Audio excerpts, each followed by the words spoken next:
जय जय श्री राम। दोस्तों, आज सत्संग में वो चर्चा करेंगे। एक ऐसी अद्भुत कहानी है जो बहुत ही कम सुनी गई है, और मैंने भी जब सुनी और पढ़ी तब मुझे भी बहुत अच्छा लगा, और मैं आपसे वो बांटना चाहता हूँ। यही सत्संग है, प्रभु का नाम है और प्रभु साथ में है। जहाँ राम की चर्चा होगी वहाँ हनुमान जी होंगे, बजरंगबली जी वहाँ पधारेंगे। तो ये कथा ऐसी है जिसमें राम किसी को मारने का प्रण करते हैं और हनुमान जी उसे बचाने की प्रतिज्ञा करते हैं। तो एक भक्त और भगवान की बीच का द्वंद्व है। ये शायद आपने नहीं सुना होगा कि राम किसी को मारना चाहें, उसे हनुमान जी क्यों बचाना चाहते हैं। तो उसी पे चर्चा आज करेंगे। वो बड़ी रमणीक और बड़ी भावुक कहानी है। प्रभु की हर कहानी बड़ी भावुक और मार्मिक होती है, और प्रभु जिस पे कृपा करें उसी का उद्धार होता है। बजरंगबली जैसा भक्त प्रतिज्ञा कर ले कि राम को मारने नहीं दूंगा, ये कैसा आश्चर्य है। अब कथा हम शुरू करते हैं। आप कहानी, उस कथा को सुनिए और आनंद लीजिए। प्रभु राम की कथा। एक राजा थे जिनका नाम था सुकंत। बहुत ही धार्मिक प्रवृत्ति के राजा थे। हर धर्म चर्चा पे भाग लेना, धार्मिक प्रवृत्ति के कार्य करना, सारे धार्मिक अनुष्ठान करना, धर्मशालाएं बनवाना, प्रभु के चरणों में बहुत ही अनुराग था।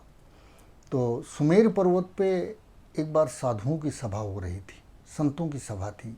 बड़े बड़े ऋषि मुनि सभी उस सभा में सम्मिलित थे, और वहाँ उन सुकंत राजा को भी जाने का सौभाग्य प्राप्त हुआ। उन्होंने भी जब सुना कि इतने बड़े बड़े महर्षि और संत वहाँ पधार रहे हैं, तो सुकंत जी को भी उत्कंठा हुई कि चल के उनके अमृत वचन सुने जाएं, और सभी संतों के अमृत वचन सुन करके अपने को धन्य किया जाए। राजा सुकंत चल पड़े सुमेर पर्वत की ओर, जहाँ पे सभा निर्धारित थी।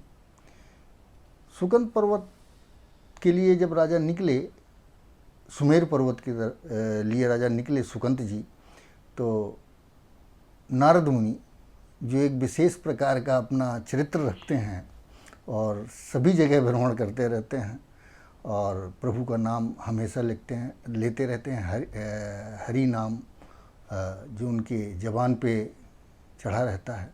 और नारद जी एकदम से प्रकट हुए रास्ते में सुकंत जी के सामने। राजा ने उनको प्रणाम किया, महर्षि प्रणाम। तो नारद जी पूछते हैं, सुकंत जी इतनी तेज़ी से, इतनी शीघ्रता से आप कहाँ जा रहे हैं भाई। सुकंत जी ने बताया कि महाराज, आज सुमेर पर्वत पे संतों की सभा है, वहीं जा रहा हूँ। कुछ अमृत वचनों को सुनूंगा और श्रवण लाभ लूँगा। संतों की वाणी है और बड़े बड़े ऋषि मुनि वहाँ पधारे हुए हैं, तो मैं वहीं जा रहा हूँ महाराज। तो बोले, हाँ हाँ, हम आपसे प्रसन्न हैं, बस एक काम करिएगा। आग लगाने वाली बात। नारद जी जिसमें विख्यात हैं, सुप्रसिद्ध हैं, वही उन्होंने किया। सुकंत जी से बोले कि वहाँ सभी ऋषि मुनि आएंगे। बोले, हाँ महाराज, सभी आने की है कि सभी उपस्थित होंगे। तो बोले, वहाँ विश्वामित्र भी आएंगे, ऋषि विश्वामित्र आएंगे। तो विश्वामित्र चूँकि क्षत्रिय हैं और तुम भी राजा हो, वो भी राजा थे, अब वो संत हो गए हैं, तो तुम विश्वामित्र जी को प्रणाम मत करना, क्योंकि तुम भी राजा हो और प्रणाम करना उचित नहीं लगता मुझको। तो तुम उनको प्रणाम मत करना और सारे लोगों को अपना जो भी तुम्हारे श्रद्धा हो वो अभिवादन कर लेना उनका छोड़ के। सुकंत जी के समझ में बात आ भी गई और नहीं भी आई कि आखिर मुझे प्रणाम विश्वामित्र जी को क्यों करना है। उनको लगा भी कि मैं भी तो राजा हूँ और विश्वामित्र जी भी राजा थे, तो ठीक कह रहे होंगे नारद मुनि। वो पहुँचे सुकंत जी सुमेर पर्वत।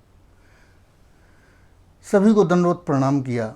विश्वामित्र जी बैठे हुए थे, उनकी तरफ उन्होंने ध्यान भी नहीं दिया। अब क्षत्रिय, खून तो क्षत्रिय था, संत हो गए थे, बहुत ही निर्मल हो गए थे, लेकिन सुकंत जी के इस व्यवहार पे विश्वामित्र जी को बहुत ही क्रोध आया।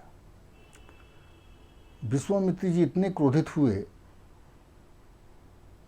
उन्होंने सोचा कि मैं अभी इसका वध कर दूं, लेकिन मैं संत हो गया हूं और ये कार्य मुझे उचित नहीं लगता। और उन्होंने उसी समय प्रस्थान कर दिया अयोध्या के लिए। राजा राम अयोध्या में थे। वो दरवाजे में पहुँचे महल के और पूछने लग गए, कहाँ हैं राजा राम? बताया गया महाराज सो रहे हैं। कहाँ? जब राजा सोता है तो ऐसे ही होता है। क्रोधी क्षत्रिय ऋषि, क्षत्रिय ऋषि ने गुस्से में कहा, क्रोध में कहा, जब राजा सोता है तो ऐसे ही होता है। लोगों ने कहा, जाओ उसको बुला के लाओ, जगा के लाओ, बताओ कि गुरु विश्वामित्र आए हैं। लोग पहुँचे, राम जी को संदेशा दिया कि प्रभु गुरु विश्वामित्र जी पधारे हुए हैं और बहुत क्रोध में लग रहे हैं, चलिए उनका क्रोध थोड़ा शांत करिए, वो आप ही को याद कर रहे हैं। राम पहुँचे, दंडवत प्रणाम किया गुरुवर को। गुरुवर क्रोध में थे, बोले ठीक है तुम सो लो, तुम्हें क्या है, मेरा कुछ भी होता रहे। राम ने पूछा, आपको क्या हो गया गुरुदेव? वो तो बताएं, आप कारण बताएं। या कारण बताने से क्या हो जाएगा? कारण बताने से कुछ हो जाएगा क्या? तो बोले नहीं, आप बताएं, मैं प्रतिज्ञा करता हूँ कि जो आप आदेश देंगे मैं उसे पूरा करूँगा। तो विश्वामित्र ने कहा, तो पूरा कर। एक सुकंत राजा है, उसका सिर चाहिए मुझको, शाम तक मार के दिखाओ। तो बोले कौन सी बड़ी बात है गुरुदेव, शाम तक आपके चरणों में उनका सिर होगा, राजा सुकंत का। क्या किया राजा ने? ऐसा क्या अपराध कर दिया? बोले अपराध? जहाँ संतों की सभा है वहाँ मैं बैठा हुआ, मुझे प्रणाम नहीं कर रहा है, बाकी सबको प्रणाम कर रहा है। ये मेरा अपमान नहीं है, ये राजा राम के गुरु का अपमान नहीं, और तुम सह सकते हो इस बात को? राम जी मुस्कुराए, बोले नहीं प्रभु, मैं नहीं सह सकता और मैं आज ही उसका वध करूँगा। ये बात सुकंत को पता चलती है। सुकंत भागा भागा जाते हैं सारे देवताओं के पास कि प्रभु अब बचा लीजिए, किसी तरह बचा लीजिए, अब तो राम ही मेरे प्राण लेने के लिए आ रहे हैं, कैसे बचूंगा, उसी का उपाय बता दें। एक ब्रह्मज्ञानी ने बताया कि भाई तुम जो है अंजना जी के पास चले जाओ, माँ हैं हनुमान जी की और वही कुछ कर सकती हैं, तुम उन्हीं से जाके अपनी प्रार्थना उनके सामने, उनके चरणों पे रखो, शायद प्राण बच जाएं, क्योंकि अमोघ शस्त्र जब चलेगा राम का तो गर्दन तो जानी ही है तुम्हारी सुगंध। तो केवल एक ही आसरा है, तुम माँ अंजनी से जाके प्रार्थना कर लो, अपने प्राण बचा लो। राजा भागा अंजनी माँ के पास। गुफा में माँ बैठी हुई थीं, कुछ काम कर रही थीं, और वो गुफा के पास बाहर आकर के रोने चिल्लाने लग गया बहुत ज़ोर ज़ोर से। माँ बाहर निकल के आई, अंजनी माँ, उन्होंने देखा कि एक राजा बहुत ही विलाप कर रहा है। उन्होंने पूछा, बेटा तुम काहे इतना रो रहे हो, क्यों इतने चिंतित हो, क्या परेशानी हो गई है? बोले माँ मुझे बचा लो, मेरे प्राण बचा लो माँ। अंजनी ने कहा, चल मैं तेरे प्राणों के बचाने की प्रतिज्ञा लेती हूँ, तुम्हारे प्राण बचेंगे। बताओ तुम्हें कौन मारना चाहता है और क्यों मारना चाहते, तुमने क्या अपराध कर दिया है जो तुम्हें कोई मारना चाहता, कौन है वो? बोले माँ पहले मुझे वचन दो, 3 बार बोलो कि मैं तुम्हें बचा लूँगी, तभी मैं बोलूँगा, तभी मैं बताऊँगा वो कौन है जो मेरे प्राण लेना चाहता है। तो माँ ने कहा मैं 3 बार कहती हूँ, मैं तुम्हारे प्राण बचाऊँगी, मैं तुम्हारे प्राण बचाऊँगी, मैं ही तुम्हारे प्राण बचाऊँगी, बताओ, अब बता दो बेटा। तो माँ बोले माँ राजा राम मेरे प्राण लेना चाहते हैं, वो आज शाम तक मेरी गर्दन अलग कर देंगे, वो मार ही देंगे मुझको। तो अब माँ मैं कैसे बचूं?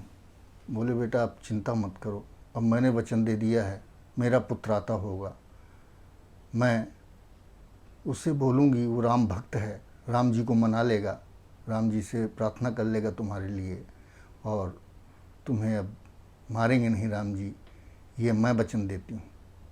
खैर उसको ढाढ़स हुई, उसके दिल में तसल्ली हुई।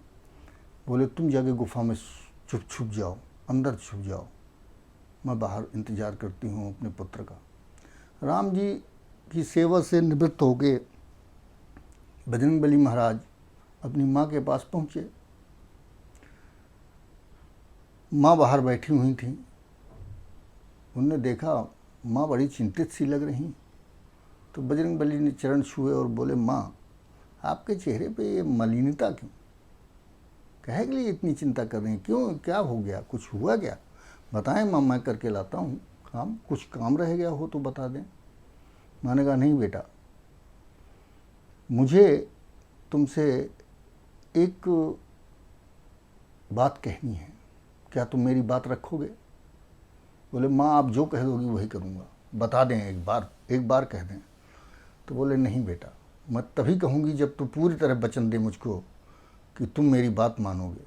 बोला माँ मैं प्रतिज्ञा करता हूँ कि जो आप कहेंगी उसका मान रखूँगा, चाहे मुझे कुछ भी करना पड़ जाए, किसी भी तरह करना पड़ जाए, मैं उस कार्य को पूरा करूँगा। माँ अपना कार्य बताएं। तो बोले बेटा अंदर एक बैठा हुआ है राजा, उसकी प्राण रक्षा करनी है। बोले माँ कौन मारना चाहता है उसको, मैं बताओ, मुझे बताओ, मैं उसके प्राणों की रक्षा करूँगा।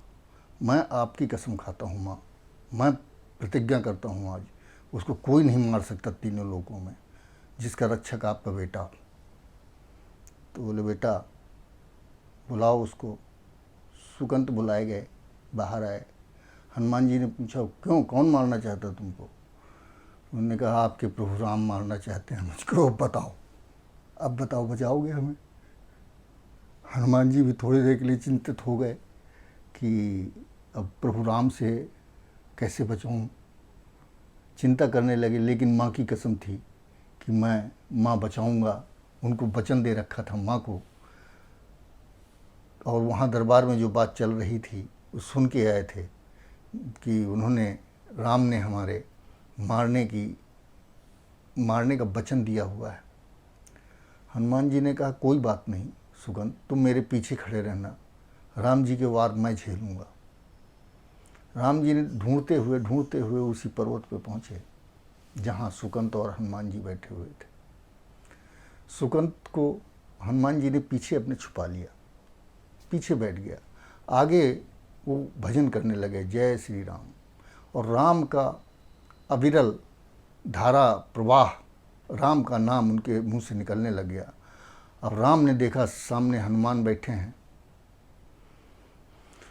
राम ने कहा हनुमान मुझको दे दो, सुकंत को बाहर निकालो, मैं आज उसका वध करूंगा।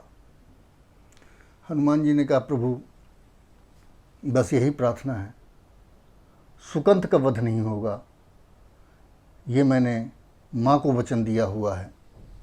तो राम बोले हमने भी तो वचन दिया हुआ अपने गुरु को, वो बैठे हुए हैं वहाँ तसल्ली से कि मार के ला रहा हूँ, और तुम हट जाओ अब सामने से, मुझको ले जाना है, मेरा अपना वचन पूरा करना है मुझको। हनुमान ने कहा प्रभु आपको भी वचन पूरा करना है, मुझे भी अपना वचन पूरा करना है, या तो मुझे मार दें फिर सुकंत को मार लें तो मेरा भी वचन रह जाएगा कि मरने तक उसको बचा पाया, मरने के बाद कौन किसका, तो आप पहले मुझे मारें। राम ने कहा ये कैसा हो गया। और अविरल राम की जो प्रभाव था राम के नाम का, वो चल ही रहा था। वो चक्र पूरा घिरा हुआ था, राम के सारे शस्त्र व्यर्थ जा रहे थे। तो राम ने कहा, तभी इतना टाइम हो गया और विश्वामित्र के पास पहुँचे नहीं राम जी सर लेके। तो विश्वामित्र जी स्वयं आ गए कि क्या हुआ राम, मैं जानता था तुम नहीं कर पाओगे इस काम को।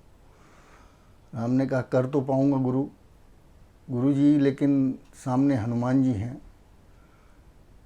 तो कैसे करूं मैं तो कर रहा हूं, प्रयोग सारे कर लिए हैं। अब राम वो नाम ही मेरा ले रहा है और सुरक्षा चक्र लगा के रखा हुआ है उसने सुकंत के ऊपर।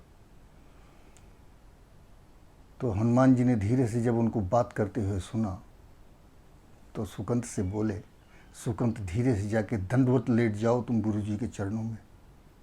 और सुकंत वहाँ से निकला और दौड़ के विश्वामित्र जी के चरणों पे लेट गया। त्राही माम, बचा लो गुरुदेव, गलती हो गई, क्षमा करें। ऋषि तो थे ही, क्षत्रिय थे लेकिन ऋषि भी थे। उन्होंने कहा, राम रुक जाओ, इस मूर्ख का, इस सठ की बुद्धि अब रास्ते में है। तेरे बाणों ने इसकी बुद्धि को सुबुद्धि बना दिया, जो दुर्बुद्धि आ गई थी। और ये देखो कैसे लेट करके मुझसे होकर रहा है, इसको मैं बचाना चाहता हूँ। अब राम मेरी आज्ञा है, तुम वापस जाओ। इस तरह से राम के वो सुकंत के प्राणों की रक्षा हुई और राम जी के वचनों की रक्षा हुई, हनुमान जी के वचनों की रक्षा हुई। और जय हो अंजनी माँ, जिन्होंने सुकंत को प्राणदान दिए हनुमान जी के मार्फत, उन्हीं को प्रणाम करते हुए आज का सत्संग यहीं समाप्त करते हैं। आप सभी स्वस्थ रहें, सुखी रहें और राम चर्चा में भाग लेते रहें, यही मेरा अनुनय है, यही मेरा विनय है। और राम जी से प्रार्थना है कि आप सभी को स्वस्थ और प्रसन्न रखे। जय जय श्री राम।